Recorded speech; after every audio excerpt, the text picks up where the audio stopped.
na naman po sa ating unboxing stories. This is Clyde, your Seb Buono influencer. At wala nang paligoy-ligoy pa.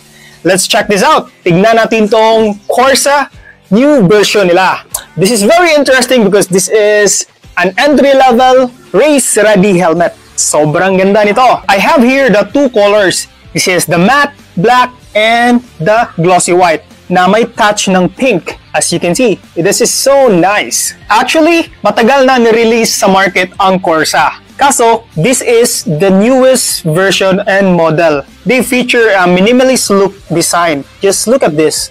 It is so neat. Kaya this time, pag-usapan natin ang specs at features nito. Talking about safety, Spyder passed through necessary regulations and certifications for all their helmets. Kaya we'll not go into detail with that. In fact, matagal na sa industriya ang kumpanya na ito at marami na ring tumatangkilik. This uses ABS composite shell, which is widely and commonly used in most helmets nowadays. Kasi nga, matibay siya. Kaso lang, the downside is may kabigatan siya. This weighs 1,550 grams. Well, if gusto nyo ng mas magaan, meron namang mga high-end na helmet si Spyder, which is the carbon and fiberglass made shell that only weighs 1,300 grams. Kaso, may kamahalan nga lang. So, let's start from the aesthetics. Sa totoo lang, tawag pansin talaga ang forma ng helmet na ito. Well, this is from my own opinion. Talagang sleek looking at kakaiba talaga siya. Distinct siya sa mga helmet designs ng Spyder. So, just look at this side. Yung sa may visor niya, wala na yung mga napaka-curve na edge. Talagang diretso lang siya. So, this adds up the detail ng pagka-minimalist niya. Sobrang linis tignan. Saka meron rin itong maliit na spoiler which adds up for the aerodynamic design of the helmet. Very sleek because of this edge-looking spoiler. And one of the most identical factor ng helmet na ito is the big eye port. Isa ito sa selling point ng helmet kasi maganda yung field of view or vision. Let's open this sticker. Ito ang pinakamagandang part ng unboxing yung kukunan natin ng sticker yung helmet. Bagong-bago pa to. Kukunin ko na yung dalawa. Just like this. Woo! So nice. This white glossy one has the stock may pagka-iridium na lens. And this matte black has the smoke lens. So, binabagay lang nila. May mga free clear visor silang dalawa. To give you a preview of how wide it is, I have here the lens of my Spyder Force. Makikita nyo na may difference siya sa lawak. So, this is the edge. Dito naman yung edge sa baba. Or I'll try it like that. So, may difference talaga siya. Mga centimeters lang. This is really a big factor pag sinusuot na ito at yung vision niya talagang malaki ang pagkakaiba. And I think this is one of the thing na magugustuhan ko rin sa helmet nito. At saka meron na siyang pinlock ready. Dito ilalagay yung anti-fog lens. Sobrang helpful talaga ng malawak na field of view, especially if you will use this helmet in the racetrack. At isa rin sa kagandahan nito is meron siyang maraming level of detents. 1, 2, 3, 4, 5, 6, 7, 8. Meron siyang 8 level of detents. Alam mo yung nasa traffic ka tapos mainit, tapos gusto mo yung buksan yung helmet mo ng konti lang, ayaw mong buksan ng buo kasi papasok yung alikabok. Pero yung ibang helmet kasi parang konti lang yung levels. Pag nakaganyan lang or naka-half lang, minsan nalalaglag siya. But this one has a good detents. So, isa rin to sa magugustuhan ko for sure.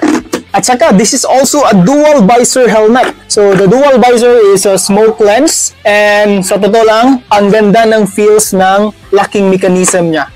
Isa ito sa pagkakaiba ng helmet na ito compared sa mga nagamit ko na Spyder. Kasi bagong version nga nila ito. This is a big improvement. Kasi sobrang smooth niya. And you will hear a click pag nasa dulo na siya. Pag nasa taas naman siya, you will hear a click pag nakalock siya pataas. So, sobrang nice ng mechanism nito. Promise. So, this is such an improvement. Meron po siyang breath guard to prevent from fogging of the lens. And I think this is pretty effective because malaki yung butas niya. It has 2 bends sa taas. Maganda siya. Talagang makikita mo yung butas na malaki. makakapasok talaga yung hangin for sure. And we have one air vent dito sa likod. Nagustuhan ko rin yung pagka-transparent ng kulay ng mga air vents niya. It adds up for the aesthetics of this helmet. Now, let's talk about the padding of this helmet. This is a contoured padding, meaning hulma talaga siya sa mukha mo. Makapal siya since race ready na nga ang helmet na ito. Meron siyang emergency pull. So, hihilahin mo lang ang dalawang to in case of emergency at madali mo nang matanggal yung helmet sa ulo mo. At saka, it's still the same, washable pa rin ito, but the quality of the foam is not really those in the premium lineup, but it's okay because entry level nga lang ito and this only costs 4,000 to 4,500 pesos only. At saka meron rin itong chin curtain. This helps for the elimination of wind noise during high speed. At para na rin di basta-basta makapasok yung alikabok. Pero sa totoo lang, mas gusto kong tanggalin to. Mas maganda kasi yung airflow pag nakatanggal to. So mas mahanginan yung mukha ko. Hindi naman ako masyadong maselan sa wind noise. Saka meron na rin itong butas for the intercom. So, no need to worry for the intercoms. At ginamitan rin nila ito ng quick release strap. So, even though race ready siya, hindi nila ginamitan ng double D. Actually, mas prefer ko naman talaga ito eh. Maganda rin naman siya, safety rin naman, pero mas safe pa rin yung double D. Mas madali nga lang ito kasi quick release nga eh, mas convenient siya. Especially if you will use this helmet for daily or not in the racetrack. So that's all for the specs of this helmet. So I think this time, let's try to fit this one to see the view of myself. So exciting. So I'm using a medium size. Let's check this one. Look at this.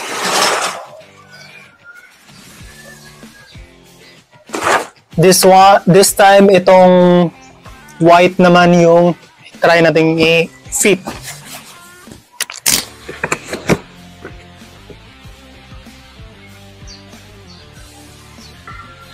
So, that's all. Nakikita nyo na kung ano ba ang view niya pag isuot. That's pretty all for this helmet. And I'll give you my personal verdict for this one. So, this is a good helmet kahit hindi mo ito gagamitin for the racetrack. Isa sa pinaka maganda talaga sa kanya is the wider field of view. Sobrang helpful talaga siya. Maganda yung vision at eye port nito. At isa sa pinaka nagustuhan ko rin is yung snug fit niya. Talagang maganda yung fitting niya sa mukha mo. So I hope this video helped you choose sa pagpili ng helmet na gusto mo.